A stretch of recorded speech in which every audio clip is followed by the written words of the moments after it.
सर्वेश हमारे संवाददाता हमारे साथ जुड़ गए हैं। सर्वेश, प्रयागराज पिछले कई दिनों में सुर्खियों में रहा। अतीक अहमद को लेकर जिस तरीके से प्रयागराज में हमने देखा, बावजूद इसके यहाँ पर जो है परिवर्तन बहुत ज्यादा नजर नहीं आया। जो अब रुझान सामने आ रहे हैं जिसमें वोटों की गिनती हो रही है, क्या कहेंगे वहां पर अभी कैसे समीकरण बन रहे हैं? देखिए, मैं आपको बता दूं कि शुरुआत से ही नगर निगम के मेयर पद पर बीजेपी प्रत्याशी आगे हैं और अब 1200 से ज्यादा वोटों से आगे चल रहे हैं गणेश केसरवानी। इसके साथ साथ अगर वार्डों की बात करें तो 11 में बीजेपी आगे है, 9 में समाजवादी पार्टी आगे है और तमाम वार्डों में वोटों की गिनती शुरू हो गई है। और जिस तरह के रुझान आ रहे हैं, जिस तरह के कयास लगाए जा रहे थे कि बीजेपी को बढ़त मिलेगी, मेयर पद पर बीजेपी को बढ़त है। और हमारे साथ वरिष्ठ पत्रकार यहाँ पर मनोज जी हैं, उनसे बातचीत करेंगे। ये बताइए कि जिस तरह का आकलन न्यूज 18 ने भी अपने रिपोर्टर्स एग्जिट पोल में किया था, उसी तरह के कुछ नतीजे आए हैं अब तक। क्या अभी आप देख रहे हैं, क्या रुझान है यहाँ पर? देखिए, जैसा कि आपने बताया कि 1250 वोट से भाजपा गणेश केसरवानी आगे हैं। हम लोगों के सर्वे में भी आया था कि लगभग भाजपा को 43% वोट मिल सकता है, 40 से 43%। तो हमें लगता है कि 1,90,000 से 2,20,000 वोट तक गणेश केसरवानी भाजपा प्रत्याशी को मिल सकता है। जिस तरह का यहाँ पर एपिसोड हुआ था अतीक और अशरफ का, उसका कितना असर इस चुनाव पर देख रहे हैं आप? देखिए, अतीक का जो एपिसोड हुआ था उसका नुकसान समाजवादी पार्टी को हुआ है। भारतीय जनता पार्टी को होना भी नहीं था और उसका हुआ भी नहीं है।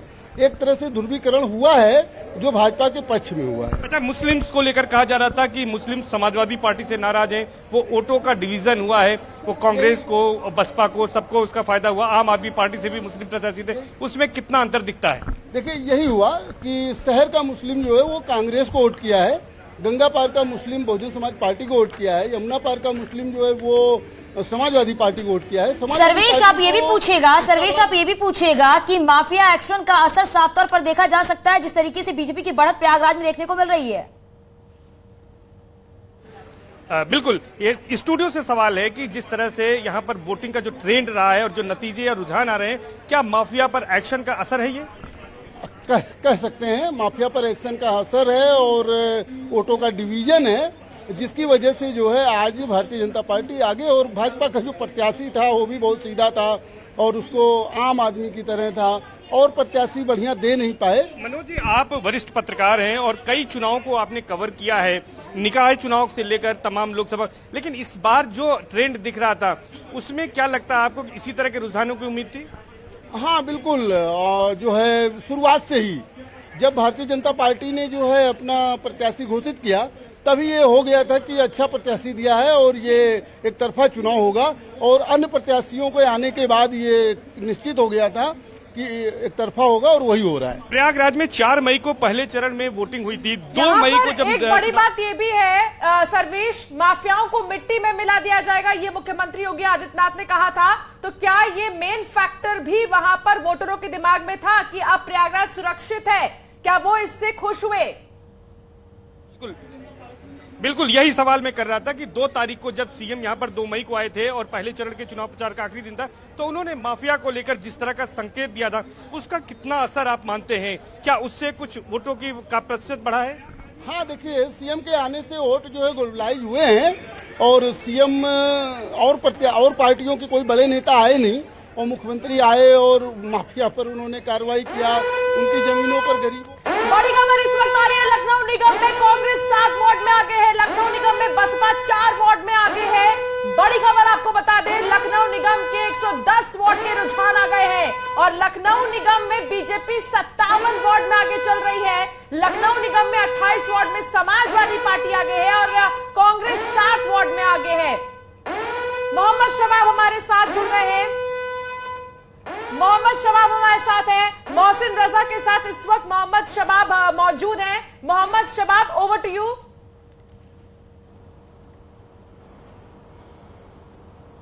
बिल्कुल, देखिए, उत्तर प्रदेश में नगर निकाय की मतगणना चल रही है। लगभग मेयर की सभी सीटों पर भारतीय जनता पार्टी के प्रत्याशी आगे हैं। हमारे साथ भाजपा मंत्री मोहसिन रजा जी हैं। मोहसिन जी, मुस्कान लाने वाले नतीजे हैं, रुझान तो यही बता रहे हैं। देखिए, हम सब आश्वस्त थे पहले से, क्योंकि जब से 2017 से आदरणीय योगी जी के नेतृत्व की सरकार बनी है, आम जनता के काम हमने किए हैं। निकाय चुनाव में जो मूलभूत समस्या है उसको समाधान हमने 2017 से लेकर अगर आप देखें तो 22 तक ही कर दिया था। तो 22 में जो ऐतिहासिक परिणाम 3 दशक के बाद भारतीय जनता पार्टी के फेवर में आदरणीय योगी सरकार ने रिपीट किया, ये उसका परिणाम था। और आज जो आप चुनाव देख रहे हैं, हम सारी मूलभूत समस्याओं को स्मार्ट सिटी की तरफ ले जा रहे हैं, हम सारे नगरों को। तो जो 17 नगर निगम है उसको तो कहीं कोई संदेह वाली बात थी नहीं। और इस चुनाव में विपक्ष के पास है क्या, आप करेंगे क्या? सत्ता, जो आम जनता है उसी ने सत्ता रिपीट करी है 3 दशक के बाद आदरणीय योगी सरकार को सत्ता में वापस लाकर खड़ा किया है, क्योंकि काम पर विश्वास था।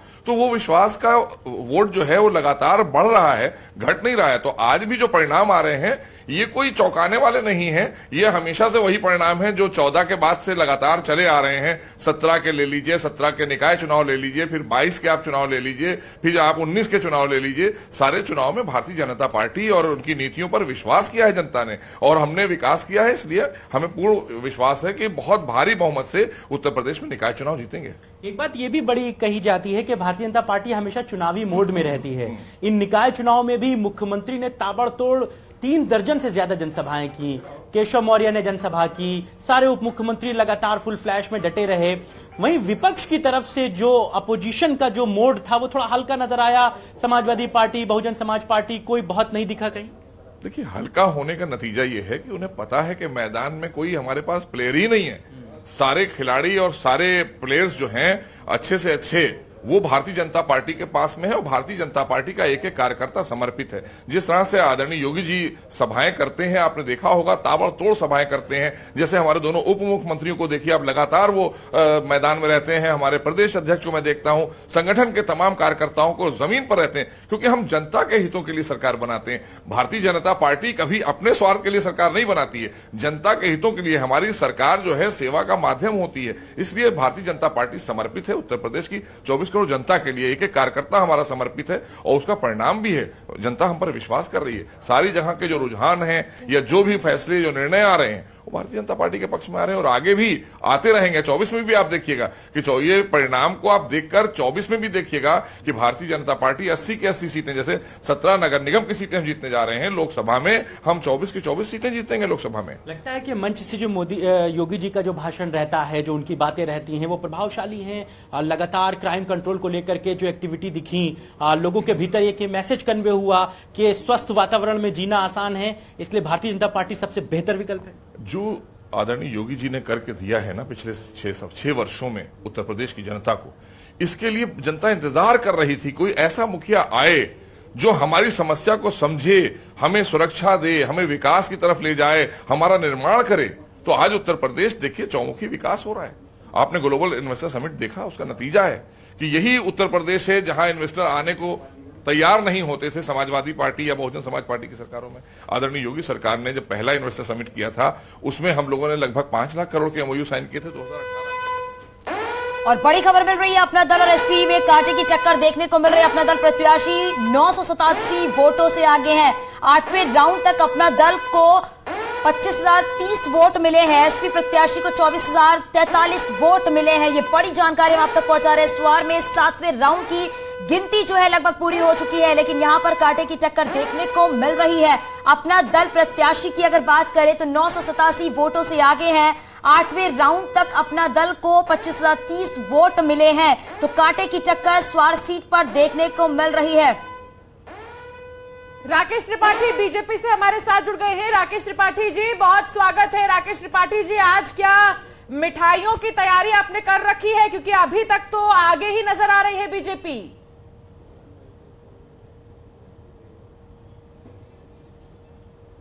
राकेश त्रिपाठी जी, आवाज आ रही है?